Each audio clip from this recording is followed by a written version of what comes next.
Nama saya Christian Jonathan dengan NIM D1041201039. Konsep dasar sistem informasi.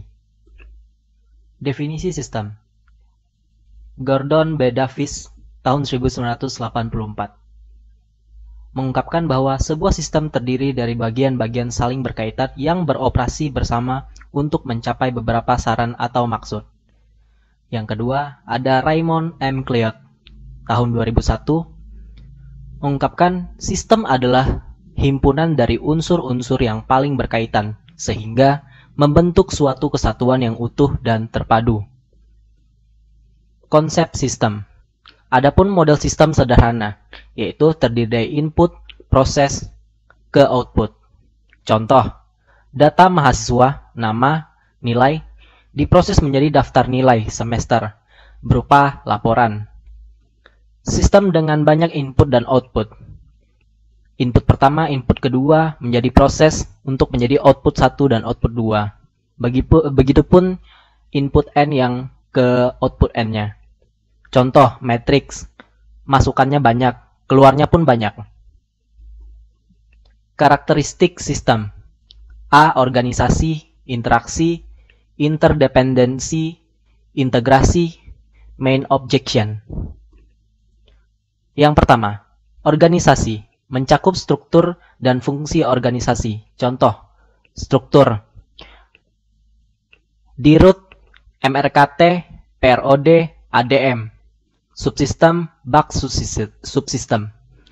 Fungsi organisasi tidak akan berjalan tanpa adanya fungsi dari setiap bagian maupun subbagian. Contoh, fungsi departemen marketing, bertanggung jawab penuh atas kelancaran penjualan produk dengan cara mencari langganan pembeli.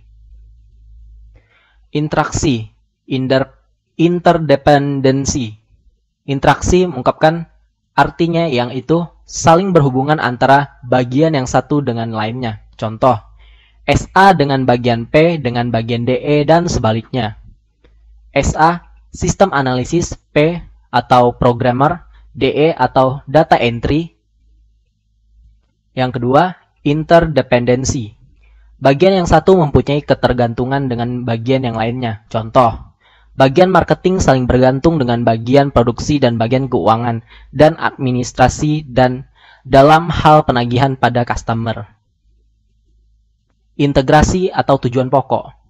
Integrasi, suatu keterpaduan antara subsistem untuk mencapai tujuan. Contoh, bagian marketing mendapat pesanan 100 buah mobil tapi hanya mampu menyediakan 50 unit. Untuk menangani masalah ini, diadakan kerjasama dengan perusahaan lain yang bergerak dalam bidang yang sama. Main objection atau tujuan utama. Pemusatan tujuan yang sama dari masing-masing subsistem. Contoh, suatu proses memerlukan pemusatan tujuan. Karakteristik sistem. Adapun berapa contoh itemnya. Komponen atau components, batas sistem atau boundary, lingkungan luar sistem atau environments, penghubung atau interface, masukan atau input, keluaran atau output, pengolah atau proses, sasaran atau objective phase, atau tujuan, yaitu goal. Komponen terdiri dari sejumlah komponen yang saling berinteraksi dan bekerja sama membentuk suatu kesatuan. Komponen-komponen dapat terdiri dari beberapa subsistem atau sebagian, di mana setiap subsistem tersebut memiliki fungsi khusus dan akan mempengaruhi proses sistem secara keseluruhan. Batas sistem atau boundary merupakan daerah yang membatasi antara suatu sistem dengan sistem lainnya atau dengan lingkungan luarnya. Batas sistem ini memungkinkan suatu sistem dipandang sebagai satu kesatuan. Batas suatu sistem menunjukkan ruang lingkup atau scope dari sistem tersebut. Lingkungan luar sistem atau environment adalah adapun di luar batas dari sistem yang mempengaruhi operasi sistem. Lingkungan luar dapat bersifat menguntungkan dan merugikan. Lingkungan yang menguntungkan harus tetap dijaga dan dipelihara. Sebaliknya, lingkungan yang merugikan harus ditahan dan dikendalikan kalau tidak ingin terganggu kelangsungan hidup sistem. Penghubung atau interface merupakan media penghubung antar subsistem yang memungkinkan sumber-sumber daya mengalir dari suatu subsistem ke subsistem lainnya. Keluaran atau output dari satu subsistem akan menjadi masukan atau input untuk subsistem lainnya melalui penghubung di samping sebagai penghubung untuk mengintegrasikan subsistem-subsistem menjadi satu kesatuan. Masukan atau input adalah energi yang dimasukkan ke dalam sistem yang dapat berupa masukan perawatan, maintenance input, dan masukan sinyal atau sinyal input. Masukan perawatan adalah energi yang dimasukkan supaya sistem dapat beroperasi. Sedangkan masukan sinyal adalah energi yang diproses untuk mendapatkan keluaran. Keluaran atau output adalah hasil dari energi yang diolah dan diklasifikasikan menjadi keluaran yang berguna dan sisa pembuangan. Keluaran dapat merupakan masukan untuk subsistem yang lain. Pengolah atau proses. Suatu sistem dapat mempunyai suatu bagian pengolah yang akan merubah masukan menjadi keluaran. Suatu sistem produksi akan mengolah masukan berupa bahan baku dan bahan-bahan lain menjadi keluaran berupa barang jadi. Sasaran objectives atau tujuan yaitu goal.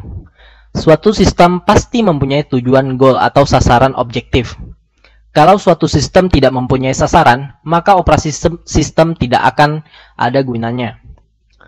Sasaran dari sistem sangat menentukan sekali masukan yang dibutuhkan sistem dan keluaran yang akan dihasilkan sistem. Suatu sistem dikatakan bersila bila mengenai sasaran atau tujuannya. Klasifikasian sistem.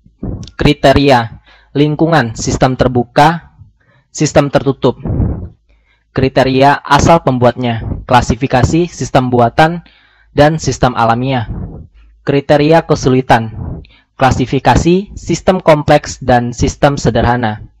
Kriteria output atau kinerja, klasifikasinya, deterministik sistem atau probabilistik sistem. Kriterianya, waktu keberadaannya, klasifikasinya, sistem sementara dan sistem permanen.